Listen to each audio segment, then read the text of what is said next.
Rachel Reeves, as this wave of pre-Christmas strikes is imposed on the public, the patience of millions of voters could be tested. Could we ever reach a point where trade unions are too powerful? Look, nobody wants to see industrial action. I do not want to see industrial action. I would urge the government, even at this late hour, to sit down and negotiate with the key workers who are looking to take this industrial action.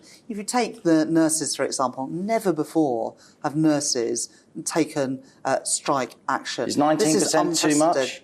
This is unprecedented, and we've got to listen to why NHS workers feel that they need to take this action. I'm not going to pluck numbers out of the air. Any settlement has got to be fair to those who are working in the sector, but it also has to be affordable to the public finances. But it's also clear that this industrial action is about much more than just pay. If you look at nurses, for example, there's stories of nurses time and time again at the end of their shift not being able to go home because there's no one to pass on to. And that is putting huge pressure on nurses' time and workload, and is causing burnout. And it's not just on strike days that we are seeing a crisis in our NHS and a crisis on our railways. It, frankly, is every single day of the week at the moment, and the government need to address these issues in our key public services. This is a very much a pro-business conference. You've been meeting business leaders here in Canary Wharf. You've launched Startup Scale Up, this business-friendly review. The Tories are increasing corporation tax paid by small firms as well from 19 to 25%. Is that business friendly? Isn't it too high? The government have increased taxes, I think it's now 24 times in the last 2 and a bit years. Why is that? So it should be less than 25% then. Let me answer the question. The reason they're increasing taxes time and time again is that the government have failed to grow the economy. The average growth rate in the last 12 years has been just 1.4% a year. Under Labour... Well, how's high corporation tax going to help that? Isn't it going to lower growth? Under the last Labour government, economic growth averaged 1.5 times more on average per year than it does today at 2.1% a year. That's why we're publishing this report today, Startup Scale Up, to make Britain the best place to start and grow a business. Well, surely we need lower corporation tax then than 25%. Well, look, Liz Truss and Kwasi Kwarteng tried this experiment in cutting taxes without saying where the money is going to come from, and it resulted in a huge spike in borrowing costs for government and for ordinary people. So, you know, anyone who wants to make tax cuts has to show exactly where the money is going to come from. And you're not going to get any unfunded tax cuts or spending commitments from me or from the Labour Party. A new coal mine's being opened in a relatively economically disadvantaged part of Cumbria, as you know. 500 well-paid jobs, 1,500 more jobs in the supply chain. A lot of local people in Whitehaven want that coal mine. Would Labour close it?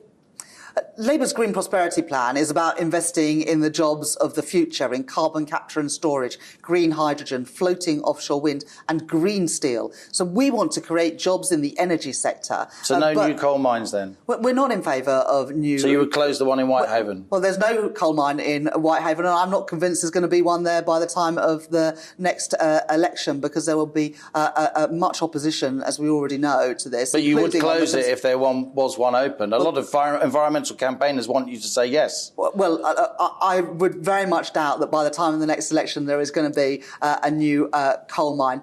There will be much objection to this in the community and beyond. We want to create jobs in the north of England, including in Cumbria, but we will be doing that by investing in the jobs and the industries of the future. We've got today a fossil fuel Prime Minister in the age of renewables, investing in the industries of the past rather than those of the future. Michael Gove, as you know, has asked the Competition and Markets Authority to launch an investigation into what he calls cartel-like large house builders. He accuses them, they would deny it, of restrictive practices, not building enough new homes given the planning permissions that they have. Do you agree with that call for a CMA inquiry into house builders. It's a bit rich on the government to say that there's not enough houses being built when they've just scrapped their targets for house building. I welcome any investigation by the CMA to look at how the sector works, but the government needs to do its part by having targets for house building and actually getting Britain building, because home ownership is now out of reach for far too many young people and far too many families. Home ownership is falling under the Conservative government. It's Labour now that's the party of home ownership. I know you're very good with figures. As a former Bank of England official, you'll know that under Brown and Blair, that was when social housing, the building of council houses, really plummeted, right? Well, Labour's priority in the early years of the last Labour government was to get social housing up to a decent standard, because in the 80s and 90s, the quality of council and social housing fell to such a terrible standard, with kitchens and bathrooms that were well past their sell-by date, where you had leaky windows and mould and damp. And that's why we prioritised improving the standard of council housing. But absolutely, we need to be doing more to invest in social housing, especially at a time when rents in the private sector are so high and the quality of so much housing is so poor. And just one final question, if I may, Shadow Chancellor. I do appreciate it. It is a breaking story. We know that there are police investigations for fraud at Unite Union, Labour's biggest donor.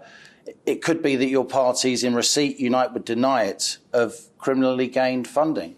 Well, I really welcome the fact that the new General Secretary of Unite the Union has done this investigation and has referred it to the police. Sharon Graham, the new General Secretary, has done the right thing. I don't know the details of any of these investigations. I'm sure that police will do a thorough job, and we look forward to those reports. Shadow Chancellor, thanks for joining me. Thanks, Liam.